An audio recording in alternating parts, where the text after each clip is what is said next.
जय माता दी दोस्तों, welcome back to my channel. दोस्तों, आज मैं आप लोगों को बताऊंगी कि एरीज यानी मेष राशि वालों की लाइफ 19 जुलाई के दिन कैसी रहेगी। तो चलिए दोस्तों, स्टार्ट करते हैं।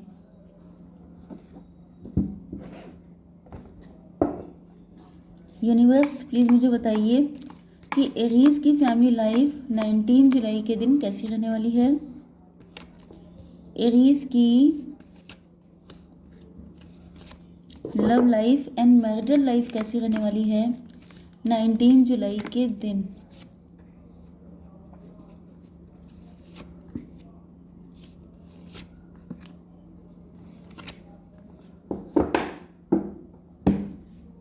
बॉटम ऑफ द डेक आ चुका है टेम्परेंस का कार्ड। तो आप लोग बहुत प्योर सोल हैं, एंजेलिक हैं, स्पिरिचुअल हैं। जहाँ जाते हैं वहाँ खुशियाँ बिखेर देते हैं, लेकिन खुद में बैलेंस रहते हैं। बैलेंस का मतलब ये है कि आपको बहुत ज़्यादा आप नीडी या ग्रीडी टाइप के नहीं हैं। आपको भी कभी कभी ऐसा लगता होगा कि लोगों से आपकी जो वाइब्स हैं वो मैच नहीं करती हैं। मतलब आप सबसे प्यार बहुत करते हैं, सबसे आपको लव हो जाता है, बहुत लविंग केयरिंग जेंटल इंसान हैं आप। ओके, एंड आप काफ़ी ज़्यादा नॉलेजेबल पर्सन हैं। अवेकनिंग आपकी हो चुकी है, दुनिया की सच्चाई को आप समझ चुके हैं, एंड इसी वजह से आप लोग ज़्यादा किसी चीज़ में इन्वॉल्व नहीं होते हैं। अपनी लाइफ में आप लोग काफ़ी ज़्यादा ग्रो कर रहे हो सकते हैं। आप लोग काफ़ी ज़्यादा या तो आप लोग फेमस हैं, फॉलोवर्स बहुत सारे हैं आपके, आप लोग यूट्यूबर भी हो सकते हैं, या आप लोग जो भी काम कर रहे हैं उसमें काफ़ी ज़्यादा लव्ड हैं। आप लोग आपको काफ़ी प्यार करते हैं। ओके, अगर आप वर्किंग नहीं भी हैं तभी भी आपके पार्टनर आपको बहुत लव करते हैं, या आपके लव करने वाले लोगों की संख्या ज़्यादा है, क्योंकि आप हैं ही ऐसे। मतलब आपको भले ही लगता हो कि लोगों को दिक्कत है आपसे, कुछ लोग ऐसे भी हैं जो आपसे जेलस हैं, क्योंकि आप बहुत अच्छे इंसान हैं, एंड अच्छे लोगों से जेलस होने वाले लोगों की संख्या भी हमेशा ज़्यादा होती है। लेकिन आपसे लव भी बहुत सारे लोग करते हैं। आपके वर्क प्लेस पे काफ़ी लोग आपको पसंद करते हैं। आपकी पार्टनर के साइन है Aries, Leo, Sagittarius, cancer, Scorpio, Pisces, Libra, Gemini, Aquarius and taurus, Virgo, Capricorn. तो सारे साइन आ चुके हैं। इम्पॉर्टेंट नंबर हैं आपके लिए 14, 13, 12, मतलब 12, 13, 14। Okay, and 19। आप लोग टीनेजर तो नहीं है, यहाँ पे सारे तीन नंबर आ रहे हैं, तो हो सकता है ये रीडिंग टीनेजर वालों के लिए हो। ओके, वैसे भी मुझसे किसी ने डिमांड की थी कि मैं टीन एजर्स पे रीडिंग बनाऊं, तो हो सकता है आपकी ये डिमांड पूरी हो गई है, क्योंकि यहाँ पर टीन बहुत है मतलब लग रहा है कि जैसे टीनेजर्स वालों की रीडिंग है ये। बट नो वरी, यहाँ पर ये नंबर आए हैं, एंड 3, 5 एंड 9 भी नंबर है यहाँ पर। ओके, चलिए। ओके, 19 मतलब 1, 14 मतलब 5, 4, 3, 3, 4, 5, 1, 3, 4, 5, 9। यस, चलिए। तो पहली चीज़ तो यह है कि यहाँ पे एंडिंग हो चुकी है। एंडिंग किसी भी चीज़ की हो सकती है। आपके पार्टनर के साथ आपके रिलेशनशिप की, आपका डिवोर्स हो चुका है। आफ्टर डिवोर्स आपकी ये पर्सनैलिटी बन गई है। आपकी आंखें खुली डिवोर्स के बाद, आपको समझ आई दुनिया की, लोगों की, एंड बहुत सारी चीज़ों में आपकी अवेकनिंग हुई। या आपने किसी से मूव ऑन किया, या आपने अपनी फैमिली में किसी को खोया। बहुत बिटर ट्रुथ है ये, बट ऐसा किसी के साथ हुआ हो सकता है। कुछ लोगों के लिए आपने अपनी खुद की पर्सनैलिटी ख़त्म कर दी, क्योंकि आपको लगा कि लोग आपका एडवांटेज ले रहे हैं। मतलब वही चीज़ है कि भारत में रहकर अगर आप चाइनीज़ बोलेंगे तो चाइनीज़ किसी की समझ में नहीं आएगी। तो वही चीज़ है कि जैसा देश वैसा भेष। आपको लगने लगा कि लोगों को ये लव केयर अटेंशन ये वाली चीज़ें समझ में नहीं आती हैं। आप लोगों से इमोशनली अटैच बहुत जल्दी हो जाते हैं, लेकिन लोग अपना फ़ायदा निकाल के चलते बनते हैं। तो आपने क्या किया, आप लोग जैसे कीचड़ में कमल होता है उस तरीके से आपकी पर्सनैलिटी हो गई। मतलब आप रहते इसी दुनिया में हैं, लेकिन आपकी मेंटालिटी बिल्कुल साधु संतों जैसी है। आपके पार्टनर को तो एटलीस्ट ऐसे ही लग रहा है, एंड इस वजह से ये काफ़ी ज़्यादा स्टक हैं। इनको ऐसा फील हो रहा है जैसे ये आपको समझ नहीं पा रहे हैं आप किस टाइप के इंसान हैं। ओके, कुछ लोगों के लिए ये जो आपके पार्टनर हैं, ये आपके साथ न्यू बिगिनिंग करना चाह रहे हैं, लेकिन इनको आपकी नेचर, आपके पर्सनैलिटी, आपके बारे में कुछ चीज़ें पता नहीं चल पा रही हैं, मिस्टीरियस इनको फील हो रहा है। यस, अगर इन्होंने ही आपके साथ डिवोर्स किया था या आपसे मूव ऑन किया था, तो ये चाहते तो हैं आपके साथ न्यू बिगिनिंग करना। एंड इनको फील हो रहा है जैसे इन्होंने आपको गलत नज़रिए से देखा, ये पहले आपको पहचान नहीं पाए थे एंड अब ये आपके साथ अपनी लाइफ को इस्टेब्लिश करना चाहते हैं। ये आप ही के फ्रेंड सर्कल से हो सकते हैं, आपके कॉलेज फ्रेंड हो सकते हैं। यस, अगर आप टीनेजर हैं तो आप लोगों के स्कूल या कॉलेज से कनेक्टेड हो सकते हैं। अगर यस, एंड अगर आप लोग मैच्योर भी हैं तभी भी आप लोग 3 फ्रेंड कोई हो सकते हैं। हो सकता है कि आपके पार्टनर आपको गलत सेंस में देखते थे, इनको लगता था कि जैसे आपके बहुत सारे अफेयर हैं, आप बहुत लग्जरी में डूबे रहते हैं, आपको सिर्फ चिल करना, मज़े करने में शौक है। लेकिन अब इनको लग रहा है कि आपकी पर्सनालिटी बिल्कुल डिफरेंट है। इन्होंने जो समझा था ऐसा तो आपका नेचर भी नहीं, आपकी पर्सनालिटी भी नहीं है।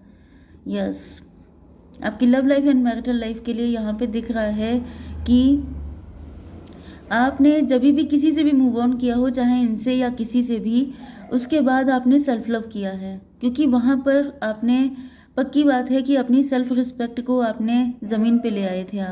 आपने किसी को पाने के लिए, किसी की चाहत के लिए अपनी इस इमेज तक गिरा दी थी। आपने इतना किया है, इतना दिया है।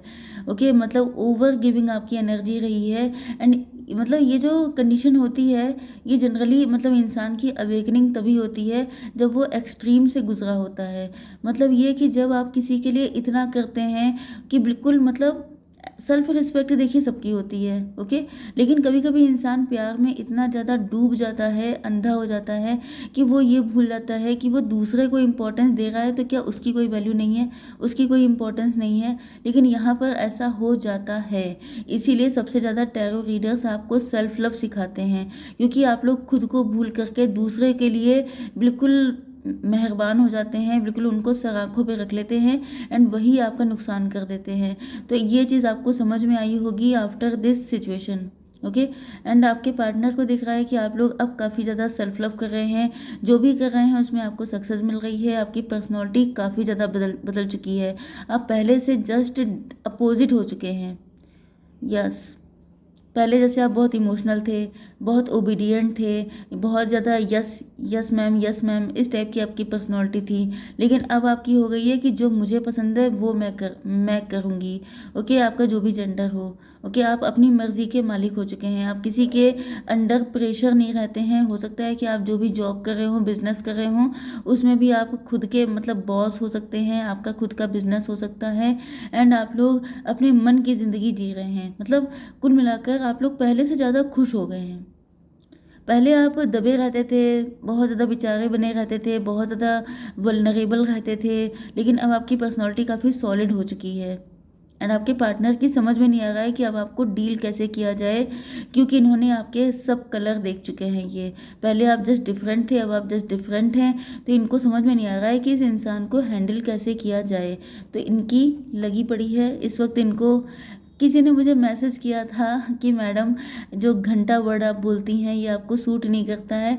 तो कभी कभी ऐसी कंडीशन हो जाती है कि मुंह से ऐसी चीज़ें निकल आती हैं, ओके, क्योंकि पार्टनर जो होते हैं वो, मतलब मैं देखती हूँ ना कि मेरे व्यूअर्स को इतना परेशान किया जा रहा है तो मुझे गुस्सा आ जाती है एंड गुस्से में मुंह से कुछ भी निकल आता है। सो सॉरी अगर किसी को हर्ट हुआ है तो, ओके। एंड ये बात आपको ध्यान रखनी चाहिए कि टैरो रीडर्स भी इंसान होते हैं एंड इंसानों को गुस्सा भी आता है, ओके। तो यहाँ पर मैं रीडिंग में कनेक्ट हो जाती हूँ ना, तो मुझे सेम फीलिंग फील होने लगती है कि इतना बुरा कोई कैसे कर सकता है, क्यों करता है कोई। तो वो चीज़ें आ जाती हैं। ऐसा नहीं है कि मैंने दुनिया नहीं देखी है, मुझे कुछ पता नहीं है, इतनी टैरो रीडिंग मैं कर चुकी हूँ, बट गुस्सा तो आती है, क्योंकि मैं बहुत सारे लोगों से कॉल पे भी बातचीत करती हूँ, पर्सनल रीडिंग करती हूँ, तो बहुत सारी बुरी कंडीशन सामने आती हैं, तो बहुत बुरा फील होता है, तो इस वजह से मुझे गुस्सा आती है, ओके। तो यहाँ पर जो है आपके पार्टनर जो हैं इस वक्त, इनकी हिम्मत नहीं पड़ रही है बिल्कुल भी आपके लिए कोई एक्शन लेने की, क्योंकि इनको लग रहा है कि चीज़ें पहले से कहीं ज़्यादा टफ हो चुकी हैं एंड ये अब आपके सामने खड़े होने की हिम्मत भी नहीं कर पा रहे हैं। तो ज़्यादातर चांसेस यही हैं कि इन्होंने ही आपको डिच किया था। यस, हो सकता है कि इनको भी किसी ने डिच किया हो, ये भी उसी कंडीशन से गुजरे हैं, लेकिन ये आपके जैसे नहीं हो पाए।